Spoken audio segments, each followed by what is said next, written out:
Hello and welcome to A View from the Bridge. My name is Joel Lammy.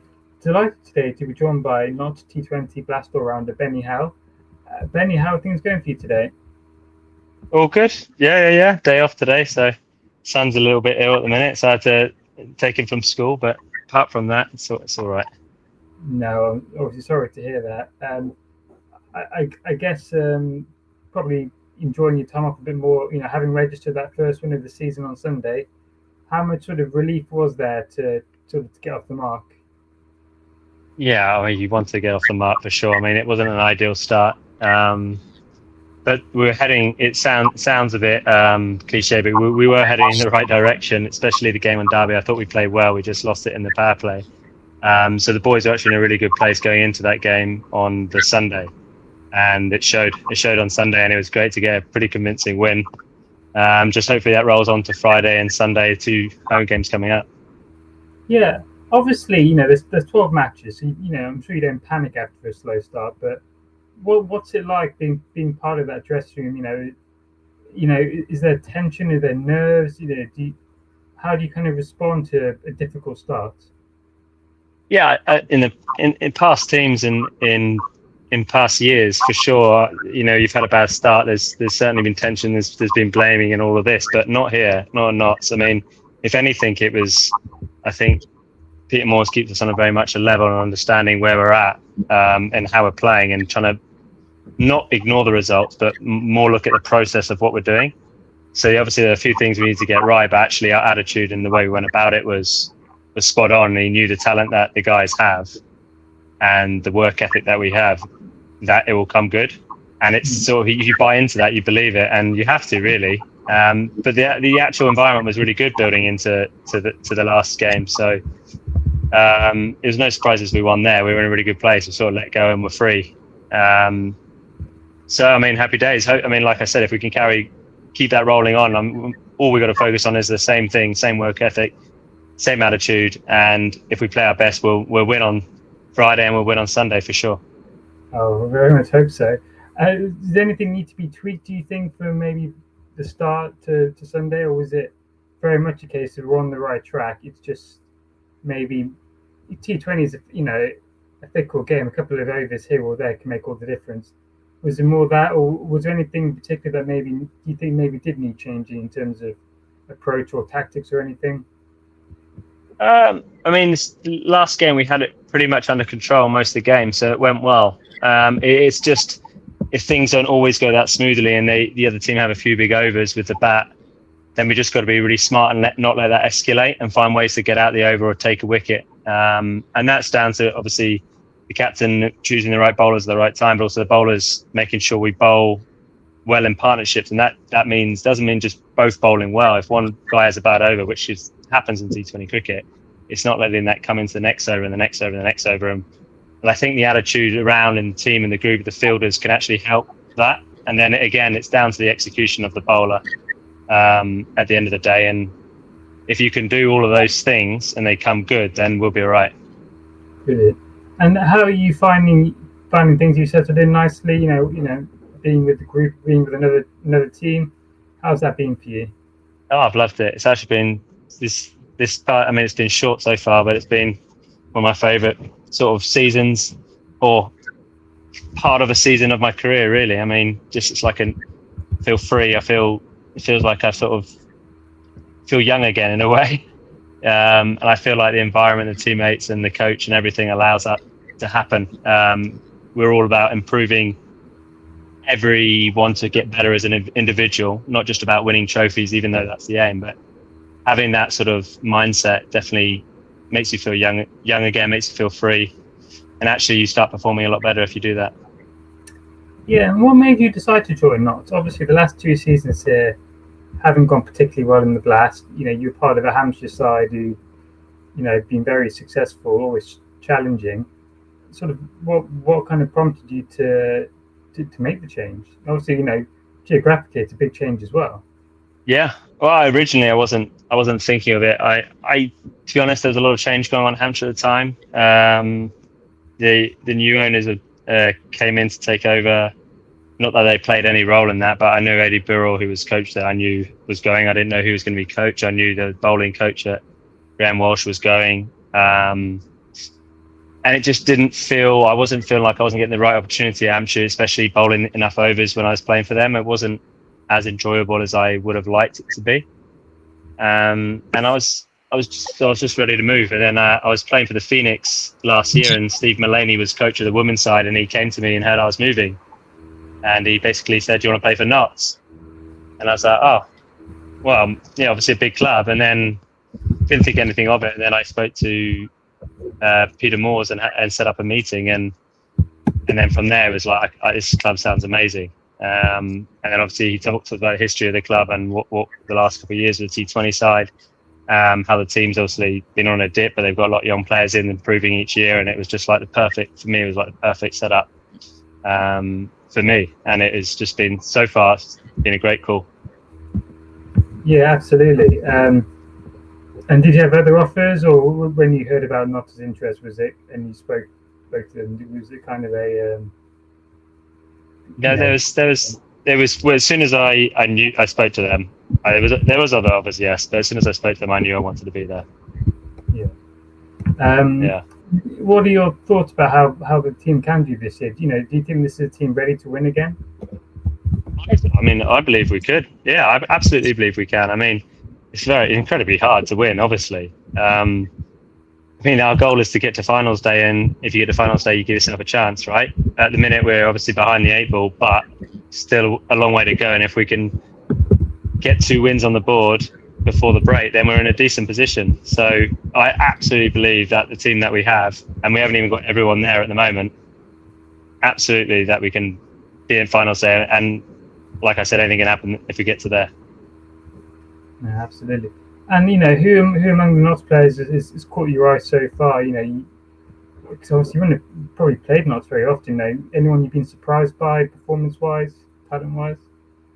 I would say surprised, but I mean, I'm not surprised at all. But I mean, Tom Moores is hitting the ball pretty damn well at the minute, and I mean, I know he did it last year, but he's consistently doing it. He's obviously found a way to do it. That's some of the striking has been amazing. Obviously, George Munsey's come in and he's scored that knock last game. He seems to be improving each year, even though he's an old lad as well, but he's still improving, still getting better. I know Muhammad Ali's overseas, but wow, I felt impressed by him. And I think, you know what, I think young Freddie McCann will become really good. I think he's a really real talent. Hopefully I really do. I really think he'd be an England player at some point. Well, we've said that regularly here, and we think he's a, England player in the making. I was a bit surprised he didn't make the Lions squad, actually. When we look at some of the players who were selected ahead of him, I thought he was a shoo-in for that. But maybe that's another conversation for another time. And your performances as well. I mean, you must be pleased with how you started the season, or the campaign, I should say. You contributed with bat and ball, and in the field. Yeah, for sure. Yeah, I mean, hit a few stumps and a few catches always nice. Like I said, I feel young again, moving around. It was nice to start well with the bat and with the ball, steady away. I still got a lot more to do with the ball. I still feel I can improve with that, but I mean, overall, they're definitely relying on me to control those middle overs, which they're placing a lot of value on me to be able to do that, which gives me a lot of confidence. So I'm sure, especially as the wickets start to tie, I can use a lot of my tricks and change-ups to hopefully, obviously, control the ball more, but take more wickets, have a lower economy, and ultimately that will help the team. Yeah, I was going to ask you about your variations. I'm sure that's something you get asked about quite a lot, but you say you hit the stumps a lot. That one against Yorkshire, I mean, I think Pete Moore said that was maybe the greatest run I'd ever seen. I couldn't believe it. I mean, it's almost like a bit of a tragedy they didn't get that one out. It was Bairstow, wasn't it, if I remember correctly? Yeah, that was it. Yeah, that was a close one. Talk me through that, because it was a diving stop, was it? Yeah. It's funny because we did our team fielding drill the day before, and we did a competition, hitting the stumps. We had team A and team B. Basically, you could hit the stumps, gets the ball quicker and hit the stumps. And I missed every one. I actually fumbled every ball in training. But you get to the game, and obviously I got all that out of the way at training, and then managed to stop one and hit the stumps. And obviously it could have been given out, but it wasn't. But that was was always nice. And it just, like I said, I think if you do the training, do the work, and you relax, I know that sort of things can happen more often for you in the game. And same with fielding, I guess. And yeah, it's quite nice to be able to hit the stumps. Hopefully, I get a run out at some point though. Yeah, watching Hesse me field, he's the same. He's always hitting the stumps, but he never seems to get the decisions go his way. No, because I was asking, it's not always clear on the stream. It's not, you don't always get the best angle. Yeah. So, yeah, it looked like an incredible sort of stop in the first place. That was a great bit of fielding, but to kind of then was it one stump you were aiming at from there? Was it? Yeah, one stump. Yeah. It just went in clean and then threw it. Yeah.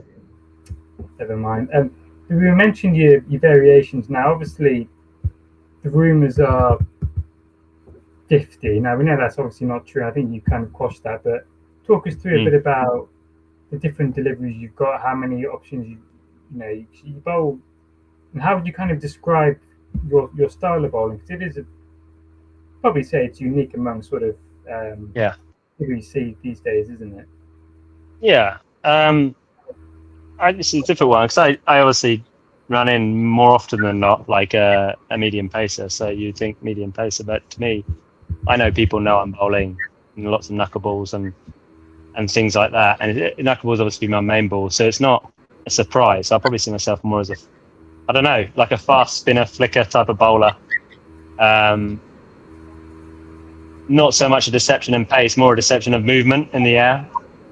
Although there are times where hopefully I can fire in a quicker one and do them for the pace on one rather than do them for the pace off one. So I have quite a few. I always work on some, and sometimes in a game I only use 2 or 3, not even 3, maybe 1 or 2. So depends on the game situation and the pitch and the batter and everything like that. So I'm always working on new ones as well.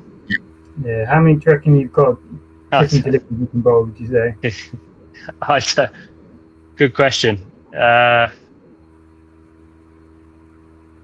Probably have all a leg spinners variation. I have all the off spinners variation, and then I have, I guess, majority of apart from the very fast ball, I have majority of the seamers variations with your split fingers, knuckleballs, leg cutters, and stuff like that. So I don't know. Maybe count that up. That's maybe about 12 to 15. Not bad going. And how do you decide what to use and where in each game? Like, is it individual batsmen? Is it pitch dimensions, or the pitch itself? I mean, how do you kind of decide? Yeah. What to use? Well, it made my mind boggle trying to work that one out. Yeah. No. So obviously the build up to the game, we have analysis of the other team. We all know what sort of pitch we're playing on. Also, sometimes how I'm feeling with the balls. Some of the balls I'm not 100% sure with, and I can bring them in if I need to, but I won't use them as they're not my major strength. And if I'm bowling them not very well, I'll dismiss them. But basically, I have a general idea going into the game, and then I've done all my planning. And once I'm in the game, it's on instinct. So I just work out what they're trying to do, where the field is. Like sometimes you have a shorter boundary, the wind's going, they might want to take you down one side. Then certain variation on the stumps might not work, So it's instinct, but it's also planning beforehand. So I have a rough idea.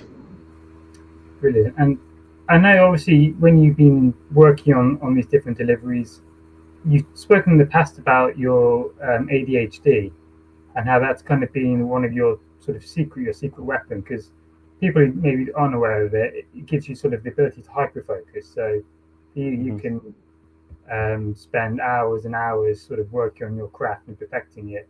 Talk to us a little bit about that, because I think it's one of those conditions that people maybe don't really understand fully.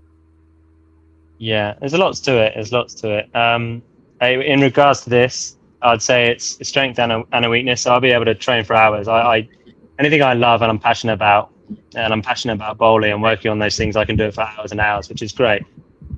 However, sometimes you can hyper focus and make you obsessed with certain things, and sometimes you can be blinkered and work out actually what needs to be done and what needs to be worked, and you sort of spend too much time on one thing. So over the years, I've had to learn how to manage that and be able to have a time limit to how much I spend on one thing, because if I'm working on a new ball that might not be good until 2 years' time or next year, 2 days before a game, then that's probably not productive use of my time. So I've got to be smart with how I do it and really I think pre-planning and writing things down way before I train and play is very important to me, to be able to then hyper focus on the right things when I do it.